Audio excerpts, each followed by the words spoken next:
বিসমিল্লাহির রহমানির রহিম। আসসালামু আলাইকুম এভরিওয়ান। জুয়েল ভূমি হলের পক্ষ থেকে আপনাদেরকে আবারও ওয়েলকাম।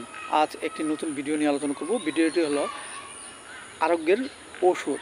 দেখেন এভরিওয়ান, আজ আপনাদের মাঝে যে টপিকটি নিয়ে আলোচনা করব সেটা হলো আরোগ্যের ওষুধ। আরোগ্যের ওষুধ বলতে আমাদের মানবদেহে বিভিন্ন সময় বিভিন্ন রোগ আমাদের দেহে প্রবেশ করে এবং তা যদি আমাদের বিভিন্ন ক্ষতি করতে থাকে এবং আমরা সঠিক সময়ে লক্ষণ অনুযায়ী যদি হোমিওপ্যাথিক ওষুধ খেয়ে আমাদের শরীর থেকে সেই রোগগুলো দূর করি, তখনই আমাদের মাঝে আরোগ্যের ওষুধের অবশ্যই প্রয়োজন হয়ে থাকে। সো এভরিওয়ান, দেখা যাচ্ছে যে হঠাৎ যদি আমাদের মাঝে যদি নাকে ঘা হয় এবং ক্ষত হয়, ব্যথা করে জলে, এক্ষেত্রে আমরা যে লক্ষণ অনুযায়ী যে ওষুধটি খেতে পারি সেটা হলো বেলসাম পেটো 30 আমরা 2 ফোঁটা করে সকাল বিকেল 2 বার সেবন করতে পারি। এবং দেখা যাচ্ছে যে হঠাৎ যদি আমাদের মাঝে ঠান্ডা লাগে এবং প্রচুর কাশি আসে, কাশতে কাশতে চোখ মুখ লাল প্রদান করে, এক্ষেত্রে আমরা যে ওষুধটি খেতে পারি সেটা হলো বেলাডোনা 30 আমরা 2 ফোঁটা করে সকাল বিকেল 2 বার সেবন করতে পারি।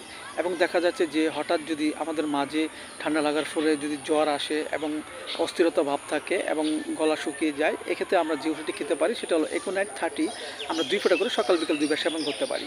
পাশাপাশি আমাদের হোমিওপ্যাথিক বায়োকেমিক বড়ি জ্বরের জন্য খেতে পারি। যেমন দেখা যাচ্ছে যে ফেরামপস 6 4টি করে বড়ি চিবিয়ে আমরা হালকা গরম কুসুম পানি সহ সকাল বিকেল 2 বার খেতে পারি। এবং দেখা যাচ্ছে যে হঠাৎ যদি আমাদের মাঝে ঠান্ডা লাগার ফলে যদি গলা ব্যথা করে এবং টনসিল ব্যথা করে এবং ব্যথা অস্থিরতা ভাব থাকে, এক্ষেত্রে আমরা যে ওষুধটি খাবো সেটা হলো একুনাইট 30।